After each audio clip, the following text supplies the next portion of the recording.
नमस्कार बंधुरा आज आमी नारकेलेर एक चाटनी बानिये देखाबो। तार जोन्नो एक मिक्सिंग जार निये नियेछि, ताते 1 कप नारकेल कुचि निये निलाम।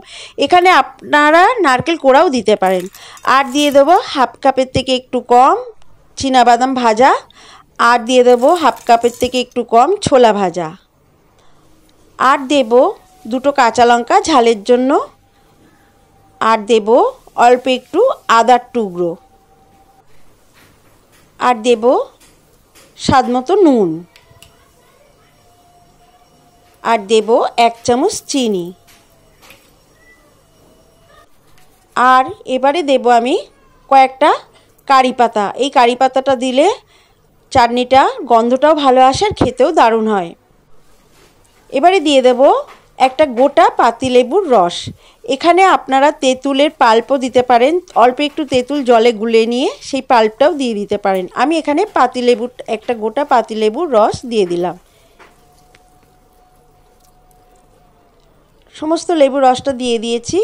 এবারে দেব অল্প একটু জল, এই 2 চামচ মতো জল দিয়ে মিক্সিতে একটু ঘুরিয়ে নেব। এর একটা মিহি পেস্ট তৈরি করে নেব। देखुन पेस्टटा आमार करे नेওয়া হয়ে গেছে। ठीक এই রকম মিহি একদম পেস্টটা হবে। এবারে এই পেস্টটাকে আমি একটা মিক্সিং বোলের মধ্যে নিয়ে নেব, ঢেলে নেব। মিক্সিং বোলের মধ্যে ঢেলে নিয়েছি। এবারে দেখাবো এই চাটনিটার ঘনত্বটা ঠিক কেমন হয়েছে। ঠিক এরকম ঘনত্বের হতে হবে, খুব পাতলাও হবে না আবার খুব ঘনও হবে না। এবারে এই চাটনিটাকে আরও বেশি টেস্টি করার জন্য একটা তড়কা লাগিয়ে নেব। তার জন্য প্যানে 1 চামচ সাদা তেল দিয়ে দিয়েছি। তেলটা খুব ভালো করে গরম করে নিয়েছি।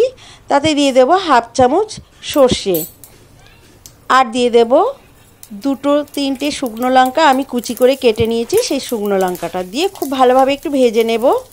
সর্ষেটা যেই ফাটতে শুরু করবে তখন দিয়ে দেব এখানে কয়েকটা কারি পাতা।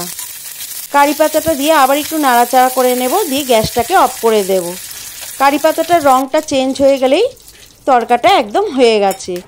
দেখুন আমার তরকাটা একদম হয়ে গেছে।